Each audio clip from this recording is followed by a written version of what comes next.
ये कहानी एकदम सच्ची, कई साल पुरानी है। मेरा नाम, चलो इसे गुप्त ही रखते हैं।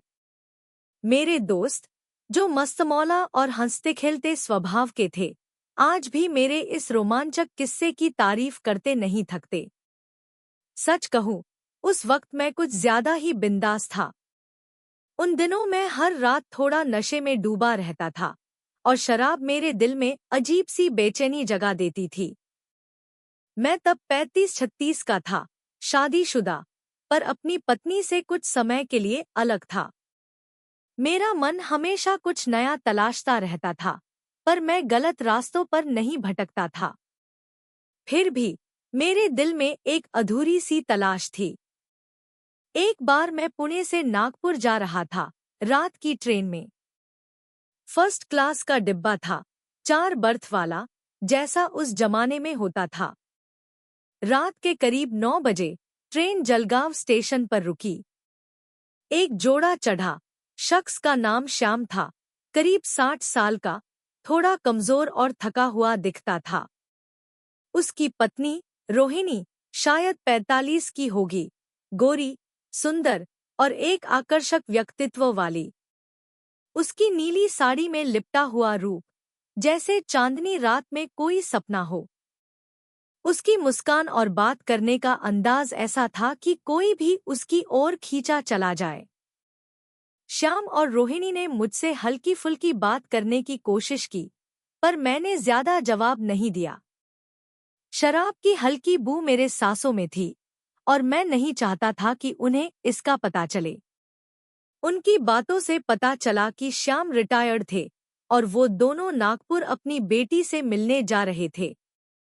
टीटी ने बताया कि इस डिब्बे में और कोई नहीं आएगा और हमें दरवाजा लॉक करने को कहा। मैं जल्दी से अपनी बर्थ पर लेट गया ताकि मेरी हालत का किसी को अंदाजा न हो। पर रोहिणी की वो मुस्कान और उसकी आंखों की चमक मेरे दिमाग में बार बार घूम रही थी।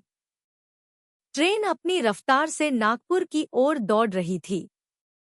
दिसंबर की ठंडी रात थी, खिड़की से हल्की ठंडी हवा आ रही थी और चांद की रोशनी डिब्बे में फैल रही थी। उस रोशनी में रोहिणी का चेहरा और भी खूबसूरत लग रहा था।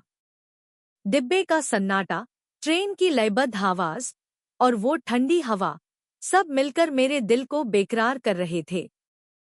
थोड़ी देर बाद मैं उठा और देखा कि रोहिणी नीचे वाली बर्थ पर बैठी थी, जैसे कुछ सोच रही हो। श्याम ऊपर वाली बर्थ पर गहरी नींद में था और उसकी खर्राटों की आवाज डिब्बे में गूंज रही थी। तभी बाहर गलियारे में किसी टीटी की आवाज सुनाई दी और मेरा दिल जोर से धड़का। अगर कोई दरवाजा खटखटाए या श्याम जाग जाए तो क्या होगा? पर उस खतरे ने मेरे मन की बेचैनी को और बढ़ा दिया। पता नहीं क्या हुआ, मैं चुपके से अपनी बर्थ से उतरा, धीरे धीरे कदम रखते हुए, ताकि कोई आवाज न हो। डिब्बे की बर्थ थोड़ी चरमराई और मैं रुक गया, श्याम की तरफ देखते हुए। वो अभी भी सो रहा था। मैं रोहिणी के पास जा बैठा और बिना कुछ बोले उसकी आंखों में देखा। उसकी आंखों में एक अजीब सी चमक थी, जैसे वो भी मेरी तरह कुछ अनकहा महसूस कर रही हो। मैंने धीरे से उसका हाथ पकड़ा और उसने हल्का सा मुस्कुराकर मेरा साथ दिया। मेरे दिल की धड़कनें तेज हो गईं और उस पल में जैसे समय ठहर सा गया। हमने चुपके से एक दूसरे को करीब महसूस किया। उसकी साड़ी का पल्लू हल्का सा सरक गया था और उसकी सांसें मेरे करीब आ रही थी। मैंने उसके कंधे पर हाथ रखा और उसने मेरी ओर देखकर हल्का सा सिर हिलाया, जैसे कह रही हो कि वो भी इस पल को जीना चाहती है। ट्रेन की लय, चांदनी रात और उस सन्नाटे ने हमारे बीच एक अनकहा रिश्ता बुन दिया।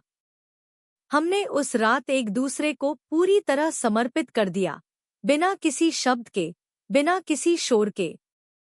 वो पल इतना गहरा था कि हम दोनों एक दूसरे में खो गए और ट्रेन की रफ्तार ने हमारे दिलों की धड़कनों को और तेज कर दिया। तभी श्याम की बर्थ से हल्की सी चरमराहट हुई और हम दोनों एक पल के लिए ठहर गए।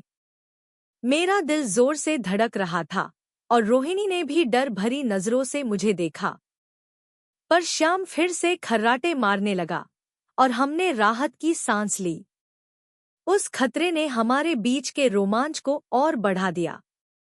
हमने उस रात को एक दूसरे के साथ बिताया, नजदीकियां साझा की और एक अनकहा बंधन बनाया। वो पल ना सिर्फ रोमांचक था, बल्कि गहरा और भावनात्मक भी था।